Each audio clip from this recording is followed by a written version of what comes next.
Good morning. Today we're going to talk more about the cost of delay. Before I read this next letter, I want to talk about something that often goes unnoticed. When people think about harm, they usually think about actions, kind of like what I mentioned yesterday, that something was done, something was said. But sometimes that damage comes from what doesn't happen, from conversations that are postponed, from truths that are avoided, from problems that everyone knows exist, but they don't want to face. Delay can feel harmless because it doesn't leave a visible mark right away. It buys time. It creates distance. It allows people to believe that maybe things will work themselves out on their own. But while everyone is waiting, life keeps moving. Relationships change, trust shifts, and stress builds. Questions multiply, and what could have been addressed early often becomes far more painful later. There is a cost to delay, not always measured in money or consequences, but in lost opportunities, lost understanding, and sometimes lost connection. This letter isn't about blame.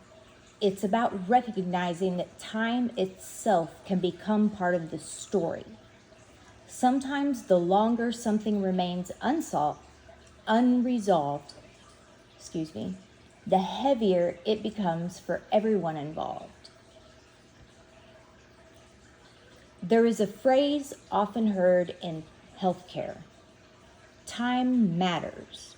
We hear it in emergencies, we hear it in stroke care, heart attacks, trauma, and critical illness. We understand instinctively that when the body is in crisis, every minute counts. But what about quieter situations? What about the patient who spends months trying to explain symptoms that don't fit neatly into a chart? What about the person waiting for a specialist appointment, a diagnostic test result, a return phone call, or simply an acknowledgement that something isn't right? Not every medical crisis arrives all at once. Some of them unfold gradually. Some happen in slow motion. And because they happen slowly, the impact can be easy to overlook. A week may not seem significant to the system. A month may not seem significant on a spreadsheet. But for the person living inside the experience, time is never abstract. It is measured in missed moments, interrupted plans, increasing symptoms, growing uncertainty, and the heavy emotional weight of wondering whether anyone is listening. The letter you're about to hear speaks to that reality, not from a place of anger, but from a place of observation. Because sometimes the greatest cost is not what happened.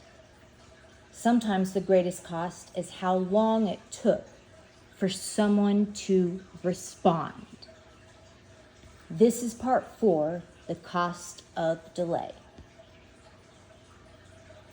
Delay in care rarely looks dramatic from the outside. It appears quietly through those unanswered messages, postponed tests, delayed referrals, symptoms labeled non-urgent or not even put in the chart at all, or concerns completely dismissed.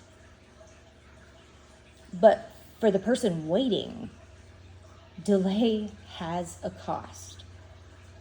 Pain worsens, function slips away, fear grows, and what might have been manageable early on becomes more complex more dangerous, simply because time passed without action. Delay does not only affect the body, it affects trust. Each day without response teaches those patients that their suffering is negotiable, that endurance is expected, and that silence is the price of care. And many continue to show up anyway, working, parenting, complying, until the system finally sees them, and often at a far greater human and medical cost than if they had been heard sooner. This evening, I'm inviting the public, especially those in North Texas, to pause and reflect on how delay shapes outcomes, how timely compassion can change them. For those who pray, I ask for prayers that healthcare systems grow more responsive, courageous, and patient-centered.